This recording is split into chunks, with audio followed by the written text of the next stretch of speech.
You two know each other. You love each other. Hey, This is Gronky. great. Yeah, so I got a couple questions for Blaine, actually. First Please. off, me and Blaine, we're workout partners together. We really are, especially that we're both retired. We're both big guys, 6'4", 6'5", 6'6". We're both above 260. So we work out together. We move those weights. But I haven't been there in a while. So We're missing you there. I don't know where you've been. how has Suka been since I haven't been there in the last couple months? How's it been going? I just rushed cardio Wednesday to get back, and it's 11:45. I could have got another 15 in on the sauna.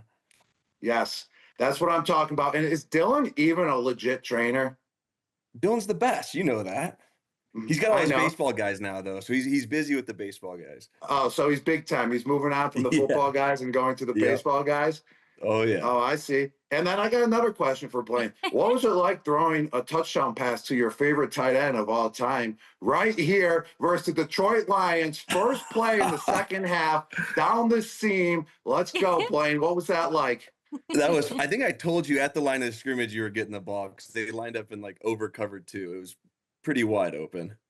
This explains the Detroit Lions perfectly that year. I mean, I think they won 1 or 2 games, but literally we were in the huddle. We just got an interception. We were already up a lot, and we were in the huddle. The play was called where I have 2 options. I could have ran an over route or what is it? A post down when it's too high. I think he had like And a middle Blaine or a literally delta looks at me read. and goes, Blaine literally looks at me and goes, they're already in their scheme on the defensive side of the ball, Rob. You're gonna run the post down the middle, and I'm gonna throw it to you for a touchdown. We said break. What happened? I ran right down the middle of the field, and Blaine hit me with the touchdown pass. So it was pretty cool. You knew it before. That was a happen. fun game. I think Tom threw for like 400 in the first half. That's why I was in so early. Yep. I was glad they kept me in because I got to, get my touchdowns up. That was 2020. man. That was 2020. There's a lot of people in the Blaine- stadium there. Blaine, you're like, I haven't seen you. You don't you're very quiet. I have so many questions for you. Gronk, before you go, if Phillip Rivers can come back, I feel like Blaine needs to be on a roster. I'm just saying. Would you like to make your case? You work at Blaine, why are you shaking your head? I'll make Blaine's case. Blaine could play football if he really wanted to be playing football right now. But like myself, okay, like I just told you that story when I sat down with the Bucs, Yeah. my heart just wasn't there. And if your heart's not there and your mind's not there, you got to truly love the game of football, and after you play for so long, it can kind of wear you down a little bit. But you got to truly love the game. But Blaine can play. I see him. I work out with him. He has the arm strength. He has the ability. But if you just don't want to play the game, well, then the smartest thing to do is, just chill on the sidelines and work out together. Have a Yeah, it's workout the partner best. like each other. All right, I'm going to grill Blaine. He's not going to like these questions. Greg. Did I answer that for appreciate you, Blaine? I usually don't talk for people, but I kind of just did. I'm sorry. No, if that was the wrong yeah, answer. he didn't. I can tell he doesn't want to talk about it, but I love that. Gronk, hey, we'll see you next week. Go enjoy skiing and everything. Have the best time. You're the best. The Hey, absolute Blaine, best. I'll see you at Suka next week. I'll be back. See you, Gronky. I'll text you later. He's Dylan, not pictures gonna be ready. back. Blaine, it is great to see you. I'm sure it was amazing to it was very cool to watch you and Gronk relive that memory. I heard what he just said. I don't know. I want to know, what is your relationship with football right now? where's your heart, I guess, in Gronk terms? You know what? I had a blast playing for 13 years, but like anything, it runs its course, and kind of where I'm at and like my phase of life is we got 2 young kids. We actually have a third on the way. I don't know if I'm supposed to tell anybody that yet, but we have a 3-year-old, a 1-year-old, and another one on the way. So, I signed up to be a dad. So it's been fun making lunches, being stay-at-home dad for like the current time being. And, I had a blast playing, like that picture with my wife and Leighton there at the Super Bowl. That was the AFC Championship game. And then there's the Super Bowl. It was, it was fun to have those memories, but like anything, football runs its course. It's a very time demanding sport. And, it's fun just to kind of stay at home and be a dad. Congrats to you and Becca. Thank you. That's really amazing. I love that. What is the Blaine Gabbert, if you were to put on the menu, your best lunch for these kids? What is the go-to tried and true thing you're best at making? Well, when you make lunches for preschool, you have like a little lunchbox, right? So my daughter likes like turkey and cheese roll-ups and tortillas, fresh fruit, granola bars, mango gummies, mango sticks. It's pretty fun. She's got an opinion on everything. So, sometimes dad makes the right one. Sometimes dad makes the wrong one. Dad's had a fun career to tell young Leighton about whenever you feel like it. You're such an interesting NFL career, right? You back up Mahomes in Hmm. 2023. Obviously Brady before that. You Hmm. know that you were just at the Super Bowl, like you won a Super Bowl. Part of that, what it takes, like you know the ins and outs of that building. Everyone's trying to figure out this like Mahomesy thing, or not even that, like Hmm. Andy Reid, all that. What do you think about people saying that the scheme is worn out or run its course? I don't think it has at all.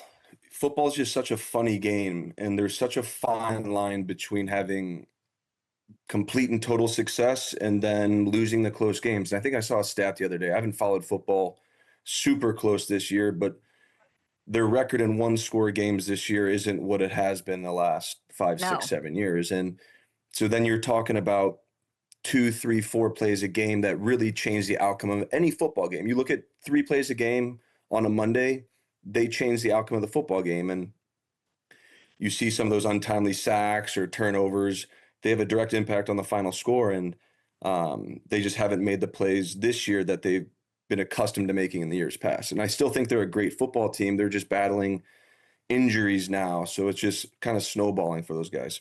Do you feel like nothing needs to change? They can, because you know, there's just like, do you need to adjust? Do you need to have defenses figured out that like, we think nothing needs to change? Well, I think the biggest thing that people need to realize is I believe they're on their fifth and sixth string tackles right now. Right. They've And had that's the whole ball massive game. injuries. And so when you're down to your most pivotal positions for an offense, your right tackle and then your blindside tackle, that's difficult to operate, right?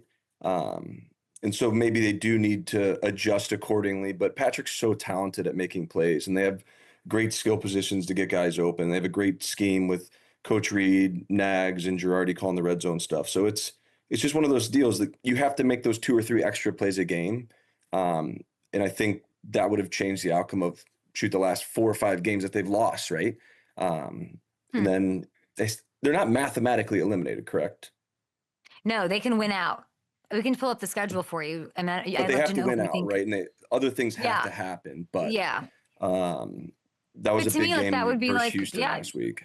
I mean, it was awful. It was like hard to watch. They would have to win out. What Mhm. do you think? The Chargers gonna be a good game, so you got to start there. You can't. It's a 1 week season right now, and I think they can do it. You know, I've got all the faith in the world in those guys, and they got the right group of guys in that locker room to get it done. Blaine, there's like a small but diabolical group of people who are like fire Andy. It's not working anymore. Like, is that but so bananas? That's just like the world we live in, right? It's the Mm, the nature of the beast. Football is such a covered sport, right? The media just drives everything, and um, I think people have gotten spoiled to the level of success that they've had there the last 10, 11 years, right? Starting when he first got there with Alex. right. They're accustomed to these 11, 12, 13, 14, 15 win seasons where that's not the norm. The NFL is built to have teams go 9-7, 10-7 now, 9-8. It's a 500 league. There's so much talent on any given roster. Yeah. If you don't play your best game on any given week, you have the ability to lose. But people calling for Andy's job, that's ludicrous. When you were there, like how much, last one on the Chiefs for you. I want to ask about Trevor Lawrence and all that too. I have so many questions. Like how much of it is the offense? How much of it when you were there was Nagy and Andy, the crossover together, one more than the other? Like how did it work? I think they do a great job of taking ideas. So Joe Blameyer, Girardi, Dave Girardi's our quarterback coach, Nags is OC, and then Coach Reid. They do a great job of just blending ideas. Hmm. And everyone's responsible for specific parts of the game plan. And so they do a great job blending all these ideas together. And I think it's more of a collaborative effort than anything. There's not one specific guy doing the entire game plan, right? And then they get together as an offensive staff in a group and then build kind of this puzzle, right, of offensive plays for any given week. Do you want to be on TV? I mean, I don't know. Blaine, I'd have to shave my Blaine, beard and get a what are we haircut. really do? No, you don't. What are we really doing here?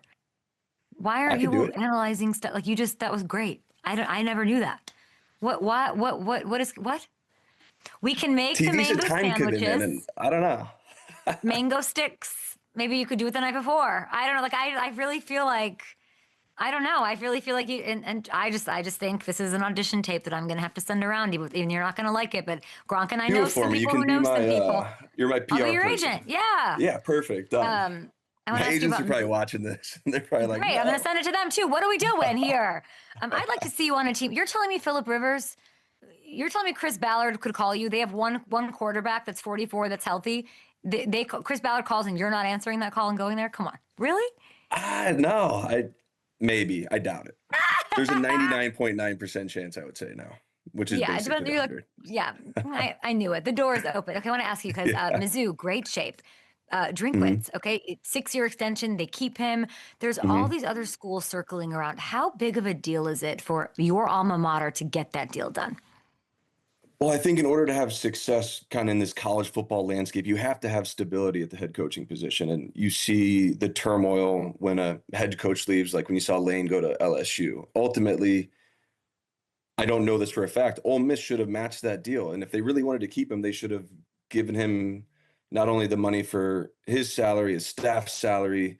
Now these recruiting budgets are getting crazy. But in order to have Drink there, I think they had to meet some financial demands, not only for his salary, his staff, but also the money that you have to invest in the team, right? You have to build a roster now, and that requires a lot of money, far more than it took 15 years ago when we were playing college football. I don't follow it, but I've met him. I think he's lovely. It makes a lot of sense that they kept him. I think they've got a bowl game coming up, which is exciting. You backed up. I think they're actually playing in Jacksonville. I think they're in the don't talk about. I'm bad at TV. I'm getting off duty right now. I don't even know. Blaine Gabbert coming to a TV or a podcast or a football field near you. Thanks, Blaine.